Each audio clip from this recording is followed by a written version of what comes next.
देखिए, निश्चित तौर से जो वहाँ पर हमारी कमियां रही हैं उससे हम सीखेंगे और उसको ठीक करेंगे।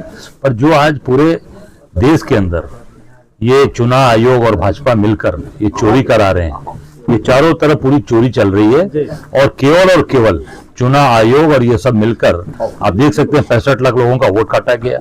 उसके बाद तमाम तरीके से मैं जिस होटल में टिका था उस होटल में अमित शाह टिके थे, पूरे कैमरे को ढककर अधिकारियों को बुलाकर और पूरी तरीके से वहां पर केवल वोट चोरी कराई गई। मैं बनारस से कल एयरपोर्ट से दिल्ली आया, गुजरात के ऑब्जर्वर्स लगाए गए थे, सभी गुजरात के ऑब्जर्वर्स को बुला के बिहार में ड्यूटी लगाई गई थी। इससे साबित होता है कि पूरी तरीके से इन लोगों ने वोट चोरी किया है और वहां पर पूरी तरीके से बेईमानी से चुनाव जीते। सरकार ने ये कहा था जब आतंकी हमला कश्मीर में हुआ कि जब भी आतंकी हमला होगा उसे युद्ध माना जाएगा। अब दिल्ली में जो है आतंकी हमला हुआ है, इस बारे में क्या कहना है? देखिए, दिल्ली में आतंकी हमला कब हुआ है, डेट क्या थी? 11 तारीख को बिहार की पोलिंग थी, 10 तारीख को घटना घटी है।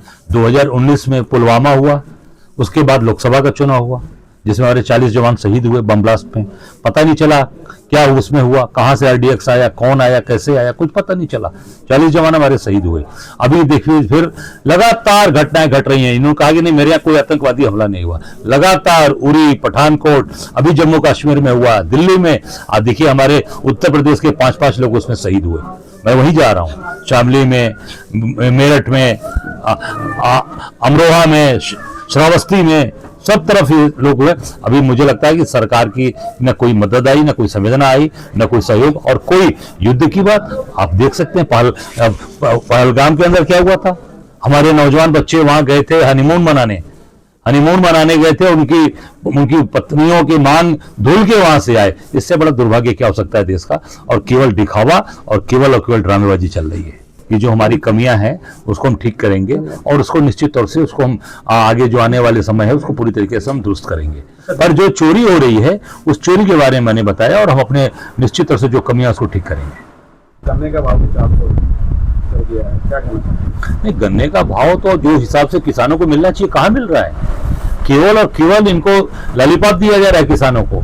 जो गन्ने का न भुगतान अभी पूरी चीनी मिलों से हो पाया, न गन्नों का जो उचित मूल्य है वो नहीं मिल पा रहा है। ये पूरी तरीके से केवल ये सरकार लोगों को ठगने का काम कर रही है और लोगों को केवल ये बेवकूफ बना रही है किसानों को। किसान की भूमि है ये, किसान पूरी तरीके से दिन रात मेहनत करके आगे बढ़ता है। ये पूरी तरीके से केवल लोगों को भ्रमित किया जाए। 27 में भी चुनाव है, आपने बिहार को लेकर बताया कैमरे लग दिए, इसे कौन रोका कैमरों को? अब ये तो देखिए हम इसी पे तैयारी कर रहे हैं और लगातार हम लोग इस पे लड़ा जाएगा। पर जनमानस को हमारे साथ खड़ा होना पड़ेगा। जनता, क्योंकि जनता का अधिकार के लिए लड़ाई लड़ रहे हैं, क्योंकि मेरा व्यक्तिगत इंटरेस्ट नहीं है। जनता का अधिकार हक मजबूती से मिले, लोकतंत्र की रक्षा हो। आज लोकतंत्र पूरी तरीके से खत्म किया जा रहा है। थाने में दलाली चल रही है, तहसील में दलाली चल रही है, ब्लॉक में दलाली चल रही है, बिजली विभाग में दलाली चल रही है। थाने अब न्याय नहीं देते, थाने अब दलालों के केंद्र बन गए। पूरी तरीके से वहां दलाली हो रही है और मुकदमे फर्जी लिखकर लोगों को प्रताड़ित किया जा रहा है। ये निश्चित तौर से हम लोग तो उठ तो रहे हैं, लड़ तो रहे हैं। कौन लड़ रहा है? कांग्रेस खड़ी लड़ रही है। अभी ब्लास्ट हुआ है जहां हम जा रहे हैं वहां कौन गया और कौन उनके दुख में उनके आंसू पोंछने जा रहा है? कांग्रेस जा रही है।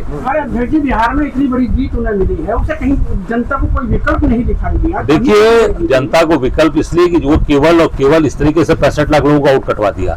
एक विधानसभा में 20,000 वोट काट दिए गए। क्या कांग्रेस की कमी नहीं मानता कि दिन के दिन भी अपना जो है वो निर्णय नहीं ले पाए? नहीं, निर्णय बिल्कुल लिया। क्या है, आपस में लड़ रहे हैं हम, बिल्कुल आपस में चीजें मजबूत। हमने कहा ना, पहले ही कर दिया था हमारी कमियां थी, उसको हम दुरुस्त करेंगे और आगे उस पर हम निर्णय लेंगे।